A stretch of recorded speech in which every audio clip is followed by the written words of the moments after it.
Baik, sebuah permasalahan sebagai dasar untuk melakukan penjurnalan itu ialah kita harus memahami saldo normal dari setiap akun yang akan kita jurnal.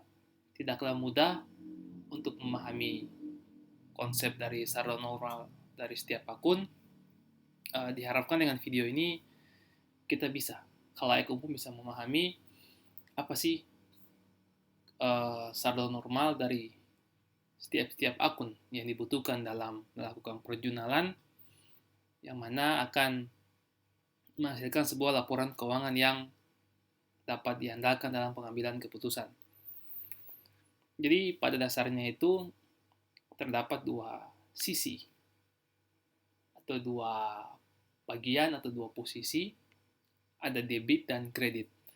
Jadi untuk akun debit, apa saja sih akunnya itu? Yang pertama ada harta,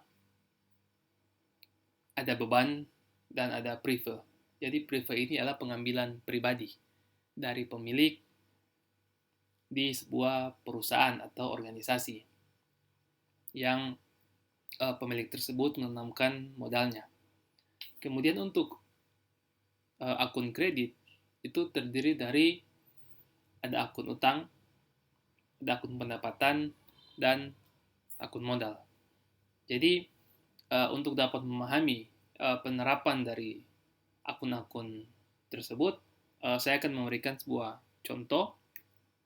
Jadi misalnya contoh yang pertama itu pembelian kendaraan sebesar 10 juta secara tunai. Berarti ini akan menambah kendaraan atau bisa juga disebut sebagai aktiva atau harta itu di sisi debit sebesar 10 juta dan akan mengurangi saldo kas atau saldo harta. Jadi pada slide sebelumnya itu kan akun debit itu terdiri dari ada harta, ada beban, ada prive. Itu saldo normalnya.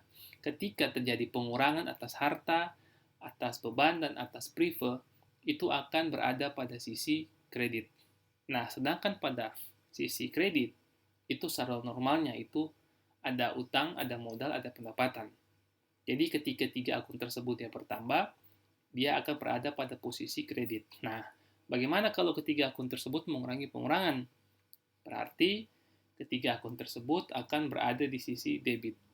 Kita kembali ke contoh, kendaraan bertambah di sisi debit, sedangkan kas kita berkurang, atau akan mengurangi harta di sisi kredit sebesar 10 juta. Contoh kedua, ini membayar gaji karyawan secara tunai sebesar 2 juta. Berarti akan menambah beban gaji pada sisi debit dan akan mengurangi. Dalam hal ini ada harta atau kas sebesar 2 juta karena melakukan pembayaran secara tunai. Contoh ketiga itu ada pengambilan pribadi oleh pemilik berupa uang tunai sebesar 4,5 juta. Ini berarti terjadi pengambilan prive sebesar 4,5 di sisi debit dan terjadi pengurangan kas atau harta sebesar 4,5 juta. Kemudian ada juga pembelian tanah sebesar 10 juta secara kredit. Nah, ini akan menambah tanah atau bisa dibilang harta atau bisa juga kita bilang sebagai aset di sisi debit sebesar 10 juta dan akan menambah utang usaha. Yang pada slide pertama itu kita lihat bahwa utang usaha itu bertambah di sisi kredit. Contoh berikutnya itu ialah kita menerima pembayaran atas jasa servis komputer secara tunai. Berarti ada penambahan harta di sini. Kas sebesar 5 juta dan juga ada penerimaan atau penambahan pendapatan yang berada di sisi kredit sebesar 5 juta. Sedangkan yang contoh terakhir itu ada setoran modal dari pemilik ke perusahaan secara cash sebesar 50 juta. Berarti ini akan menambah harta